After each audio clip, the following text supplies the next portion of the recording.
Korang perasan tak kalau ada mana-mana individu yang cuba buat apa-apa pendedahan berkenaan dengan Anwar Ibrahim, mesti dia akan kena tangkap dengan cara yang sangat pelik. Pecah rumah saya masuk, pecah pintu, 6 pucuk pistol di atas kepala saya. 6 pucuk pistol di atas kepala saya seolah-olah saya teroris. Seolah-olah saya teroris. Itulah akibatnya mendedahkan pemimpin tertinggi, itulah akibatnya. Tak. 6 pucuk pistol. 6 pucuk pistol di atas kepala aku.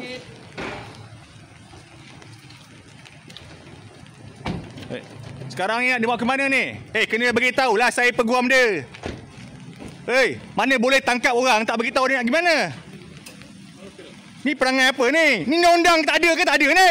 Albert Tay kena tangkap dengan SPRM punya pegawai datang pakai mask dan sebagainya, dan dia kata pistol diacukan dekat kepala dan sebagainya untuk tangkap dia macam teroris, sedangkan dia hanya mendedahkan kes-kes rasuah yang berlaku dalam negara. Dan peguam dia tak dibenarkan untuk bercakap dengan dia dan tak diberitahu yang dia akan dibawa ke mana dan sebagainya. Yang kelakarnya, peguam dia cakap lepas 10 minit dia dibawa pergi, tiba-tiba pegawai ni semua datang balik ke rumah bawa dia, dan lepas tu barulah bawa Albert pergi ke SPRM pula. Saya tak tahu lah dalam 10 minit tu diorang ni bawa Albert pergi beli rokok gudang garam ke apa sebenarnya. Saya peguam Albert.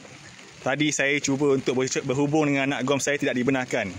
Dan telah dia bawa lari oleh SPRM tanpa memberi apa-apa maklumat kepada saya.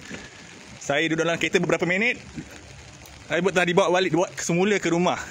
Jadi nampak memang ni cubaan dari pihak SPRM untuk tidak bagi saya berjumpa dengan anak guam.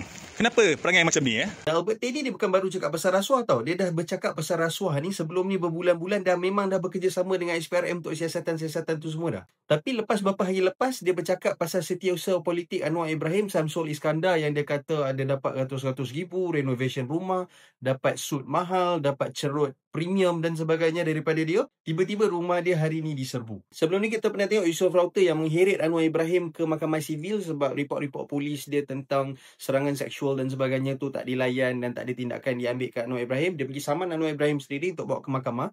Tiba-tiba Yusof Router pula ditangkap dengan kes yang dadah yang banyak dijumpa dalam kereta dia, senjata api.